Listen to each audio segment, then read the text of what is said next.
This is an important video that I spent days working on, and I believe this video will be the gateway to exposing Thailand's patterns and scheme.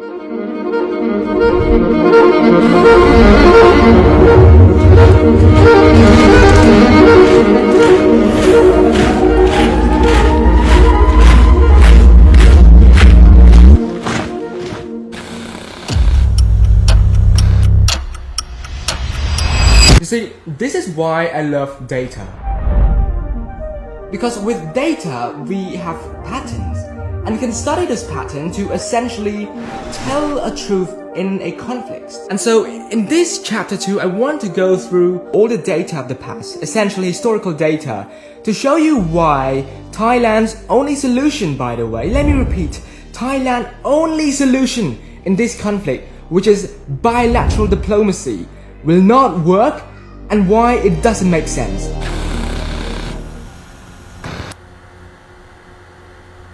Hi, friend. I want to put this in the beginning of the video because as I am sitting here, only voices are given to Thailand, interviewed by Thai correspondent, propagated by Thai's reporter in international media. As I am sitting here, Thailand is shutting Cambodians' voice. They are shutting it by shutting their media, a lot of their medias, so that we cannot view their media, so that they can propagate lies to their civilians, to their citizens, to the world, where we cannot even see their headlines, take it and tear it apart. That is how we, our voice as Cambodians, are getting shut down. As I am sitting here, the lives of innocent, elderly, and the lives of the newer generation of soldiers are getting claimed. Drones and soldiers attacking areas that are outside of the border conflicts, area and territories that have always been Cambodia's. So, ladies and gentlemen, my international friends, international communities, big medias, you have to hear Cambodia cry for peace. And if not, just give Cambodian a voice on the international stage. That is literally all we ask for.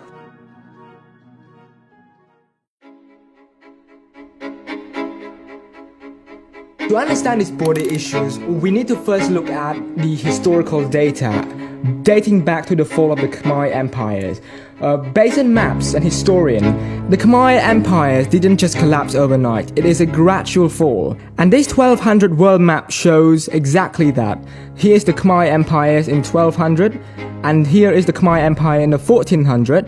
And here is Thailand starting to gain power. Through maps and timeline, we trace the fall of the Angkor, the capital, as Cambodian monarch moved from Angkor to Long Wake to Dong and finally to Phnom Penh. As a result, with no way out, and as Cambodia has started to become a vassal state to these two neighbors, the Cambodian king then turned to France for protection. And that is when the story gets a bit complicated, because that decision changes a lot of things. After Cambodia became a French protectorate, this treaty happened. The 1867 treaty guaranteed Cambodia territorial integrity, essentially protecting Cambodia from Siam's and Vietnamese influence. And afterward, the French forced the Cambodian king to sign a new treaty, giving them administrative control, and then Cambodia lost its right to conduct international diplomacy, and then the French handled the defense, but that is not the point of the video. Let's stick to the main point, which is the Cambodian and Thai relation. Later in 1907, there was another major territorial exchange where Siam has to return Battambang, Siem Reap, and Sisophon to French Cambodia, and Siam in return received Trat and Dansai. Here's when things get complicated, and all of this is in history book, by the way, because right before the 1907 deal, a major convention was established, and that convention has 16 articles, and Article 3 is the critical clause that mentions that Privy here is supposed to be placed inside of Cambodian territory. And there are historical evidence that support that. Just look at the Annex 1 map and you'll see. So after the French produced that map, there was no objection from Siam. And so Cambodia would later rely on that French map to define the modern-day boundary. I am in serious need of a haircut. By the way, I don't really understand why we're still talking about Privy here being a Cambodian temple? Mate, it has been decided in court already, not once, but twice. Like it's in UNESCO, it literally has Cambodian history. It is literally on the map produced by the French, yet we still see headlines like this from Thailand. Like bruh, not the civilians, but the government. Are you dumb? Look at the facts, man. I'm frustrated, by the way, but let's just continue with the video. Fast forward to 1953, Cambodia gains independence, and for 50 years, Cambodia had accepted and lived by the French drawn map. But surprise, surprise, after the French withdrawal from Cambodia, Thai troops suddenly moved in to Previhere, a temple that has centuries of history built by Cambodia, sitting atop of the Dong Rake mountain range. Thailand argued it sat on their side of the watershed. Imagine the watershed as a roof. If rainfall to this side, it is your territory. If rainfall to that side, it is our territory. So Previhere, when it was drawn, it's clearly placed inside of Cambodians' territory. So wake up. From now on, I want to use data to showcase Thailand's position.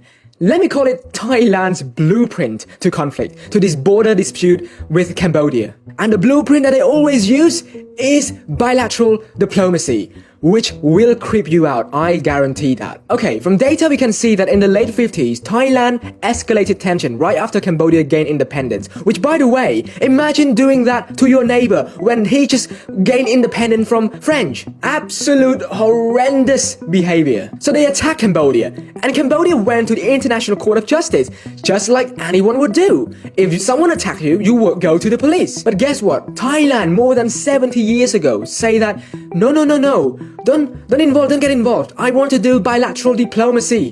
Which, if you don't know, let me simplify it for you. It's like, I called you to have private conversation, just the two of us.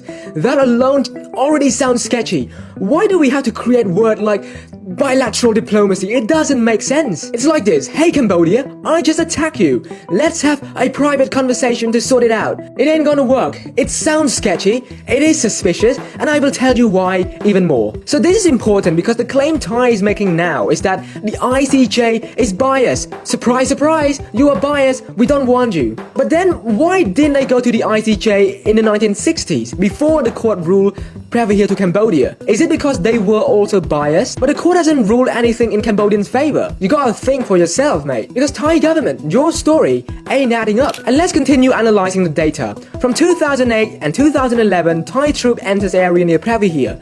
They build roads, they occupy pagodas, and Cambodia filed complaint to the International Court of Justice once again. And Thai rejected it again. And this is why I love data. Because back then, when ASEAN was created, ASEAN tried to mediate, the US tried to mediate, and Thailand rejected the mediation. You see the patterns? Because look, in 2025, the same thing happened. Cambodia filed to ICJ. Thailand rejected ICJ. ASEAN, US tried to mediate. Thailand rejected ASEAN and US. It happened so many times. It's not just happened once. Fool me once, fine. Fool me twice, I am the fool. And I'm not going to let my country being called the fool. Do you understand what I mean? Like, it's so insane and it's so obvious. And at this point, it's so creepy. Thailand keeps saying, hey, I want to do bilateral diplomacy. Replace that. It's like Thailand asking you, hey, let's have a conversation together. You and I, we solve this together. I may attack you first, but let's solve it together. It's so creepy, bruh. It's so suspicious. Like, I'm so freaking angry and frustrated by the amount of misinformation, by the amount of readiness, preparedness that they have come and paint Cambodia as some crazy villains in some sort of way. Look, our country is not perfect, but Cambodians are some of the most honest people you will ever meet. And I say that hands on heart, mate. But friends, I want to give Thailand the benefit of the doubts. I want to understand what is this narrative of bilateral diplomacy? What is happening behind the scene? What caused Thailand to do that? And to do that, I have to do more research to understand why is Cambodia and Thailand the way it is? Because I believe in the goodness of humanity. I used to visit Thailand. I see the goodness of people in Thailand. I want to know what is their government planning. And so I did a lot of research and I comes to this book. So this is a book that was released a while back and it tells the whole picture. It takes us out of nationalism, which can blind us, and analyze both sides, Cambodia and Thailand, with no bias. Seriously, the author is a Cambodian, but he writes this book that view both perspectives. Just read it. There is no bias at all. And it's not sponsored, by the way, just to let you know. So the book uses a social conflict analysis proposed by Lee Jones. And this model is actually amazing. The book might make it a bit complicated, but essentially this theoretical framework say that a country's foreign policy is not just a result of one united government making logical decisions to protect national interest. Instead, a country is made up of many competing groups inside, like politicians, businesses, military, and social class. And so this social conflict analysis essentially means that foreign policy is shaped by how these internal conflicts and alliance changes. And brother, after I read that part, I was like, wow, I feel dumb. Yeah, I feel dumb. But anyway, this book essentially goes on and talk about how through the lens of this social conflict analysis, your government may be acting not because of you or national interest, because they want to compete for power. The book brought up a lot of things that you can read, but one thing that I found very interesting is that until 2001, before Thaksin came in power, Thailand has been ruled by what we call network monarchy, which to simplify is that the king doesn't rule directly, but he has a network which are his loyal team in powerful position, and the result is royal influence over politics without having to rule directly. You see where I'm getting? The king has power, but he's lurking in the shadow, and he has all of his loyal men in powerful positions, and he has control over them. Think for yourself. I'm not here to stir anything up. I'm not gonna elaborate, but as a thinker, just take that in and analyze. Maybe do your research. And during that time, when Thailand's civilian government were in power, they were not completely independent and posed no threat to the network monarch. And this book raised a good example of when Thaksin came in power. His foreign policy was essentially a tool to garner power. For example, he sought to enhance his business empire through investment in Cambodia, Laos, and Myanmar. And Cambodia and Thailand relations back in the early 2000s were very cooperative. And Thaksin was so successful that it is feared by this network monarchy. And so while he was abroad for a UN meeting, I believe, surprise, surprise, a military coup just happened. And this is not the first time. Back in the 90s, there was also another time when a civilian government rose to power, gained too much power, and a military coup just happened. But that's not all. Through this lens of social conflict analysis, we can see that they are competing for powers, and they will use whatever narrative they can bake. Even if it is half-baked, even if it's not cooked, they will push it out for people to eat. And when they eat this half-baked narrative, they are consuming lies. They are spending their efforts, their nationalism. Soldiers are losing life. People living on the borders are losing life. All for what? All for these higher up to gain political power. You are essentially a pawn for these people in power.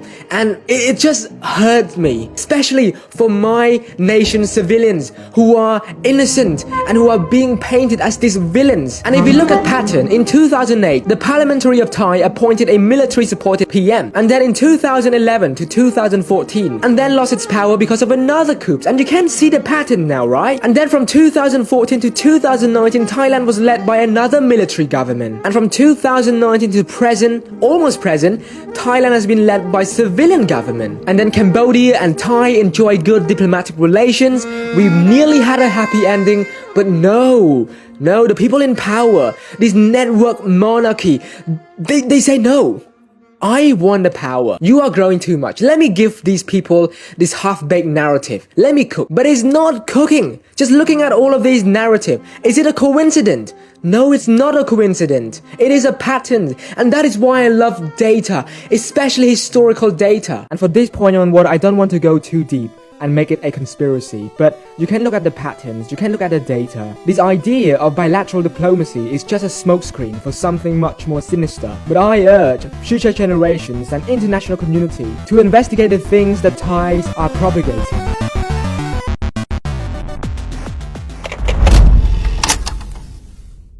And so, as we arrive today, I want to go and talk more about this fake news here and there, but it's pointless.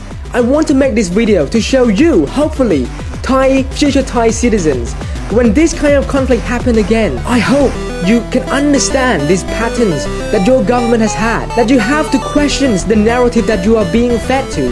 You got to put all of your narrative on the table instead of blindly listen to this narrative and then get someone in power, all for the cycle to repeat again and again. And so this push from Thailand for bilateral diplomacy feels less like a sincere diplomacy, but more like a smokescreen for something strategic, for something more, for a scheme for people to get in power. And hand on heart, I hold on to this hope that at the end of the day, justice will prevail. As we are speaking, more and more narrative will come out. And for this video, I just hope it will serve as a testimony for future generation to know that history is not just the past. It's a web of interconnected patterns that can tell a beautiful but sometimes a sad story.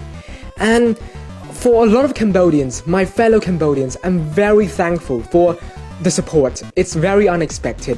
By analyzing the purpose, we can essentially look at the bigger pictures and tell the story that just look at the patterns. Your media machine means nothing if you look at what your country has done in the past. And I want this video to be a reminder of that. And there are a lot more that I want to talk.